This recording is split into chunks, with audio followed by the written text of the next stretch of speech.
Kalau Pak Prabowo sudah menggaungkan ini, Pak, Iya. beliau juga harus siap juga menyiapkan alatnya, Pak, Betul, untuk betul, melakukan penegakan hukumnya ini.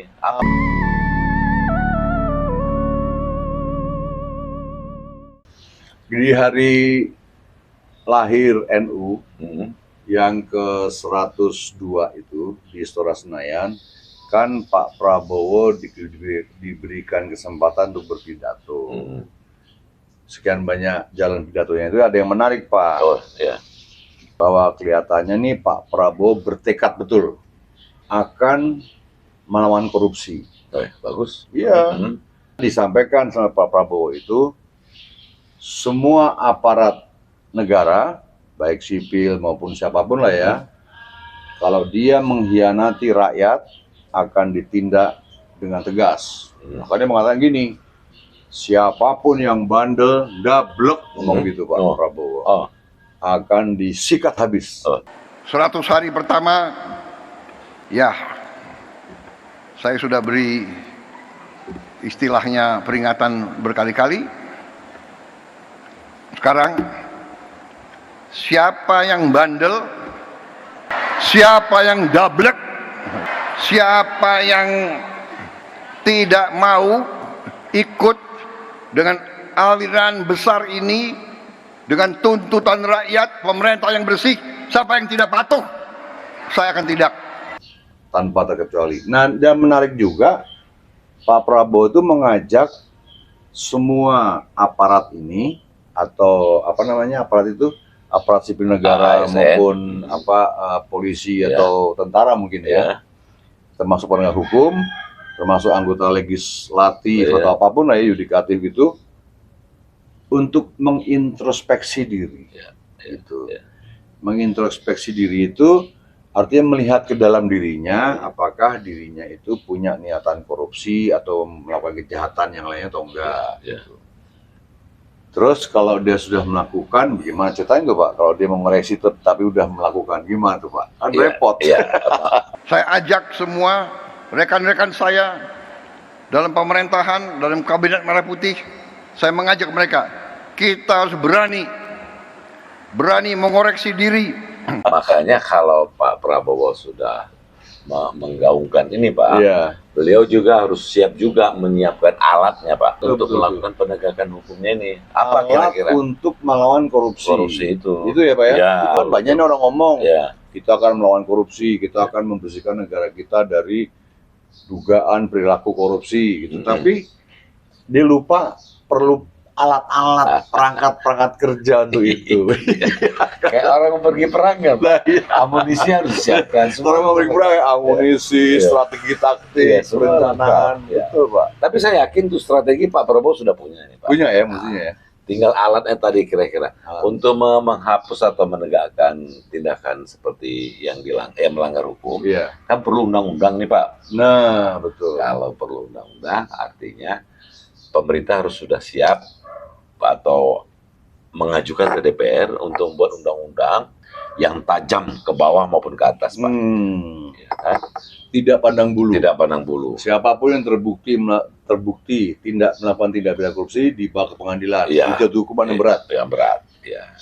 Contoh misalnya yang beberapa waktu yang lalu kan sudah diajukan tuh Pak, perampasan undang RUU perampasan aset. Masih R ya. Itu kan sampai hari ini mungkin ya gaungnya nggak begitu jelas lagi. Semoga itu ke depan itu aja dulu dikerjakan. Ya itu kan sebetulnya itu inisiatif pemerintah apa inisiatif DPR ya Pak ya? Pemerintah, Pak. Pemerintah ya. Pemerintah. Tetapi nanti pengesahannya melalui DPR gitu. DPR ya. Diundangkan oleh DPR. Nah kelihatannya dari kan bola udah di tangan DPR tuh ya Pak, udah kaki DPR, bola tinggal tendang aja. Artinya Pak Prabowo tinggal push DPR. Iya, betul. Ayo bereskan ini, selesaikan. Cuma nanti pas pemberlakuannya starting from diundangkan atau bisa tarik mundur. Ya tergantung kan. Kan ini kan berlaku surut atau tidak gitu. Rancangan undang-undang perampasan aset misalnya. Yang namanya perampasan aset, bayangan saya nih sebagai orang awam aja kita nih Pak ya. Jadi kalau orang itu misalnya punya harta yang dikatakan resmi gitu, katakanlah dari warisan, dari ini, dari itu, gitu kan, katakanlah totalnya 50 miliar. Ya. Tetapi dia terbukti melakukan korupsi sebesar 5 miliar. Ya. Bayangan saya, dalam undang-undang perampasan aset itu, semua harta disita. Bukan hanya mengembalikan 5 miliar aja gitu loh Pak. Namanya perampasan aset. Ya. Karena ini undang-undang perampasan aset, ya semua asetnya disita. Ya. Gitu, sebagai bentuk penghukuman. Memang harus kejam Pak, Harus ada sama efek, korupsi. Itulah istilahnya dimiskinkan. Nah, Iya. dimiskinkan. Gitu, bener tuh Pak. Betul, betul Bang. Jadi orang tuh perintah kotor jadi miskin loh Pak. Benar-benar. Ya, kalau bisa diberlakukan itu saya setuju. Wah, iya harus gitu. Tapi Memang. dulu pernah juga saya dengar Pak, pembuktian terbalik itu gimana? Istilahnya undang-undang pembuktian terbalik Iya. ya, itu kan masih panjang, tuh, Panjang Pak. gitu ya? Panjang karena Kira-kira mirip nggak dengan ini? beda. Beda ya? Kalau undang-undang pembuktian terbalik itu kan sebetulnya para ASN itu mengisi laporan harta kekayaan penyelenggara negara Ya. yang dikirim ke KPK itu loh. Betul ya. Nah dari situ kalau memang ada undang-undang pembalikan beban pembuktian atau pembuktian terbalik Balik, itu, ya. penegak hukum dalam hal ini KPK misalnya bisa meminta mereka untuk membuktikan dari mana asal muasal harta yang didapat.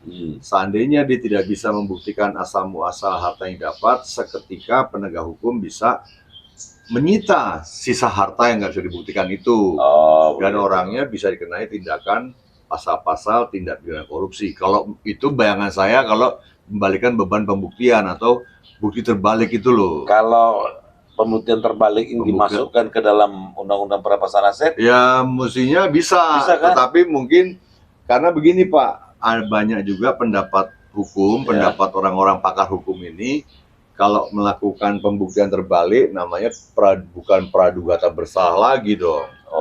Jadi itu kalau pembuktian terbalik itu nggak bisa semena-mena diterapkan kalau tidak ada kasus korupsi gitu. Walaupun kalau dari lihat pelaporan keuangan, Laporan ya harta itu, kekayaan. ya, laporan harta kekayaan itu sebetulnya tidak layak gitu loh mereka pegawai atau memiliki harta segitu banyak. memiliki harta sebegitu banyak gitu. Ah, ya. Itu nggak bisa kemudian dia Nah, itu maksudnya seperti itu ya. Begini, Ah, kalau kita menghendaki lahirnya undang-undang pembalikan beban pembuktian Ya. atau pembuktian terbalik Ya. itu, kan ASN itu diwajibkan mengisi laporan Dalam harta KPN. kekayaan penyelenggara negara Ya. yang dikirimkan ke KPK. KPK.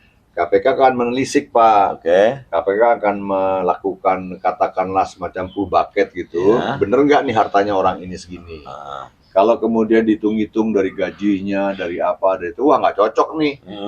Kebanyakan hartanya gitu. Ya. Nah orang ini dipanggil untuk memberikan klarifikasi dari mana harta ini Bapak dapat gitu. Oh, gitu.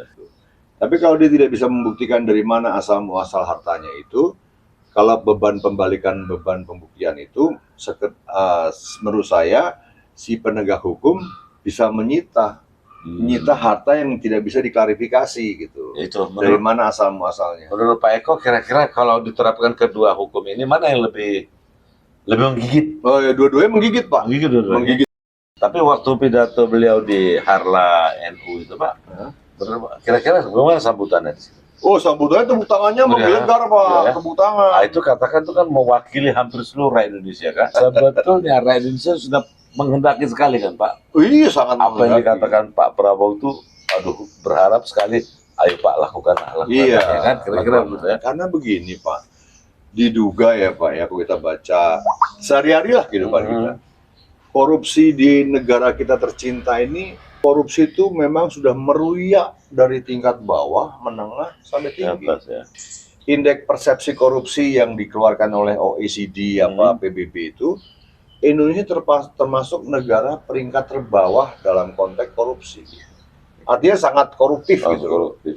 Nah, kenapa kok tidak ada perlawanan yang masif gitu dari Ya. rakyat gitu ya? Karena rakyat ini menjadi permisif Pak. Ya. Lah, Ya. udah dilawan berkali-kali, yang melawan kalah terus. Ya, terus. Karena yang melawan kalah terus, lama-lama ya sudah menyerah Iya, gitu. betul. Malah ikut-ikutan korupsi juga, Iya. misalnya nyuap Iya. gitu. Kalau kata penegak hukum di jalanan gitu misalnya, otomatis pengemudi ini merogoh koceknya. Pak damai aja Pak. Katanya begitu, ya duganya kan seperti itu, ya nggak Pak?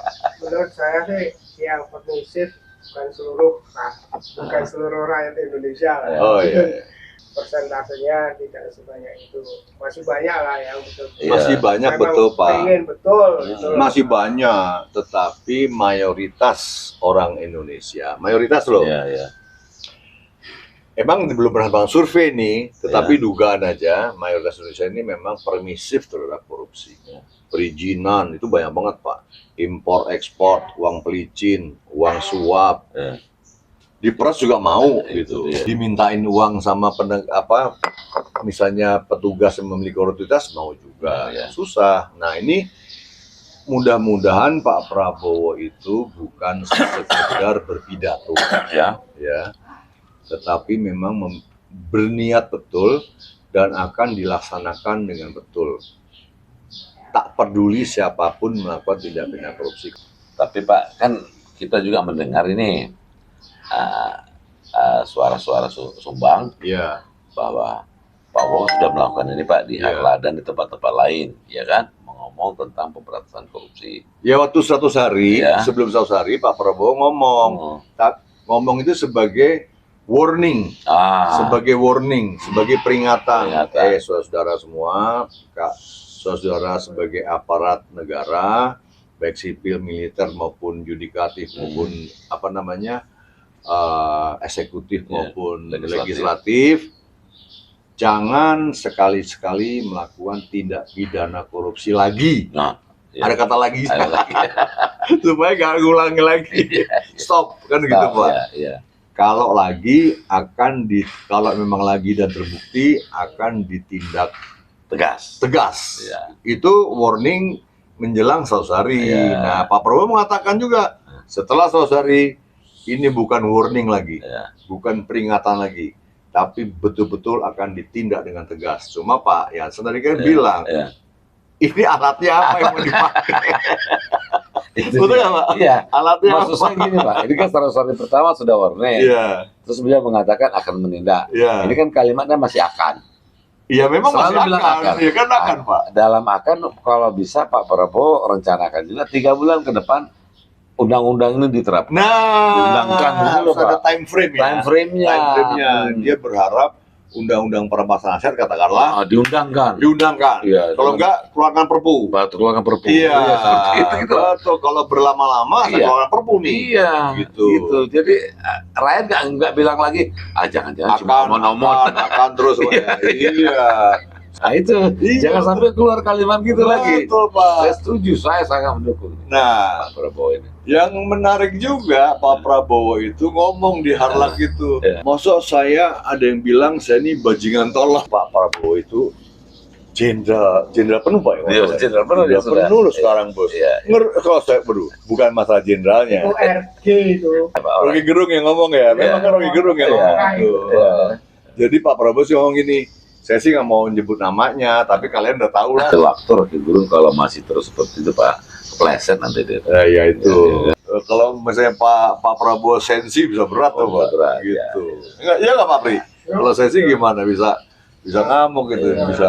Nah, karena itu kan deliknya delik aduan Pak. Aduan. Jadi yang bersangkutan harus mau mengajukan laporan pada penegak hukum. Kalau orang lain katanya nggak bisa, karena delik aduan. Aduan. Jika ada rakyatnya nggak suka dengan Iya, Betul. itu perkataan yang sangat menistakan, sangat menghina, Iya. sangat merendahkan, sangat-sangat gitu loh Bos. itulah yang saya bilang banyak profesor yang udah gendeng. Gitu. Lah iya.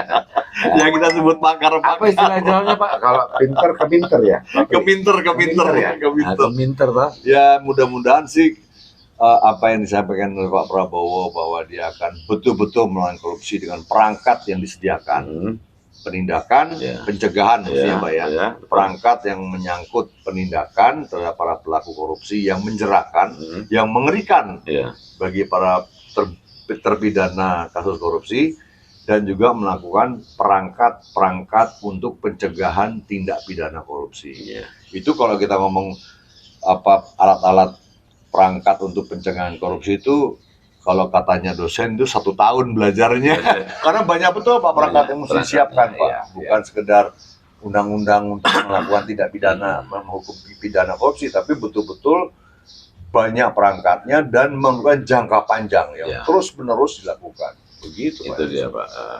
Kita harapkan sih nanti dari Harlak itu betul ya. Ya, saya harapkan Harlak NU 102 katakan tahun. besok-besok ini misalnya ada lagi hari ulang tahun Muhammadiyah misalnya. Ah, Kalau ada kesempatan Pak Robo ngomong lagi, ini kan dua apa namanya ormas ya? besar. Ormas agama besar. Ormas agama yang terbesar Iya. di Indonesia kan. Iya. Wah, udah mantap tuh. Artinya dia sudah ngomong nih.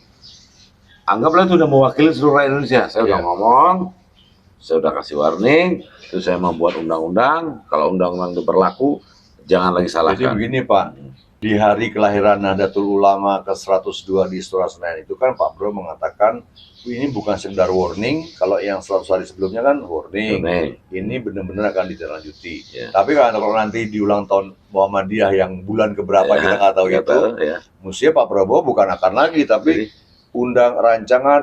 rancangan undang-undang perampasannya sudah menjadi undang-undang, Oh itu saya. sudah kita terapkan Oh itu mantap. dan sudah kita jalankan. Iya. Jangan akan lagi Oke, Pak. setuju. Kalau akan lagi akan terus. Itu jauh lebih semangat saya, Pak. Harus begitu Iya, dong iya. Pak. Maksud akan Iya, terus. iya. Komitmen dan keberanian itu menjadi unsur yang paling diperlukan. Komitmen dan keberanian. Iya. Jadi mudah-mudahan Mbak Jansen nanti setelah RUU perampasan aset itu segera menjadi undang-undang, mudah-mudahan bisa sebagai salah satu alat untuk melawan korupsi ya. Ya, di samping alat yang lain sudah Di ada. samping Pak. alat lain untuk pencegahan utamanya. Pencegahan sudah ada. Ya. Saudara-saudara, jangan kira kami ini bodoh. Memang ada yang mengatakan saya ini tolol, ada. Nggak apa-apa. Ya kan? Ada yang mengatakan saya bajingan yang tolol, ya kan? Tapi saya nggak sebut namanya, kalian sudah tahu loh. Gitu. Dan saya ingatkan semua aparat, kesetiaanmu adalah kepada bangsa negara dan rakyat Indonesia. Kalau kau tidak setia kepada rakyat Indonesia, kalau kau menghalangi kebijakan-kebijakan yang untuk membantu rakyat Indonesia, saya akan tindak saudara-saudara sekalian. Dan saya minta menteri-menteri, pemimpin-pemimpin lembaga, tidak ragu-ragu. Saudara-saudara kita hanya bekerja untuk bangsa, negara, dan rakyat Indonesia.